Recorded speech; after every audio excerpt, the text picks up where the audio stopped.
Paimbestigahan ang vandalism nga nahitabo sa Mandaue City Heritage Plaza. Ang tuyo sa sospek, hugaw-hugawan ang usa ka campaign tarpaulin. Apan naapil ang gitrabahong lighting project nga atraksyon sa plaza.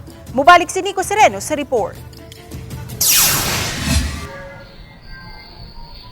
Sa video nga gipagawa sa usa ka partido sa Mandaue, makita nga yanong gisabligan og pintal ang campaign tarpaulin sa may Heritage Plaza. Pagkahuman, dali na sab nga misibat ang lalaki sakay sa iyang motorsiklo. Ang maong parte sa plaza ang gibutangan sa mga campaign posters sa mga political parties para sa eleksyon karong sunod buwan. Ang Vice Mayor nga misusi sa dapit kaganiha, buot pa imbestigahan ang hitabo. Matud pa, wa siya magsakit sa gihimo sa tarpaulin kay naanda na kini kung nagkaduol ang eleksyon. Apan ang gikabalak-an niya ang damage sa city government project sa plaza. At 3:25 a.m. mo'y nagsabwag ni ini. Pero sa akong gingon, no concern. Bahala na kung saon nila mga tarpaulin, dool na kayong eleksyon. Kung akong concern, tanawan ninyo.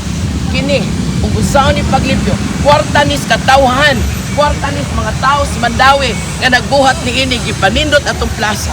Ila lang hugaw-hugawan. Panawagan niya, dili pa labyon ang hitabo ug ikiha kinsa ang responsable. What if one morning, ug di na nato matrace, ug di na nato mahibawaan kasi ng mga tawhana, mapudo lang nag-vandalism, mahugaw-hugawan ang City Hall. O na akong concern. They should be taught a lesson. Ang lighting project sa plaza, padayon pang gitrabaho karon.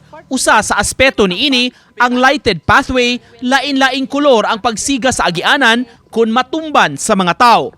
Parte kini sa beautification sa plaza nga gigahinan sa syudad og minilyon nga kantidad. Matod sa city official, gitarget nga mahuman kini para sa umaabot nga fiesta. Once matap na ang atong kuan, power connection ani. Every time nga mo step ta ani, musiga ni siya, mura ni first patos bata ba. Ano tani ka na attraction, added attraction Yes, in Mandaue? mingon ko nga ako ipa-address nito sa contractor itself, no? So we have to clean it up, kulay check, saon. Nico Sereno, Balitang Bisdak.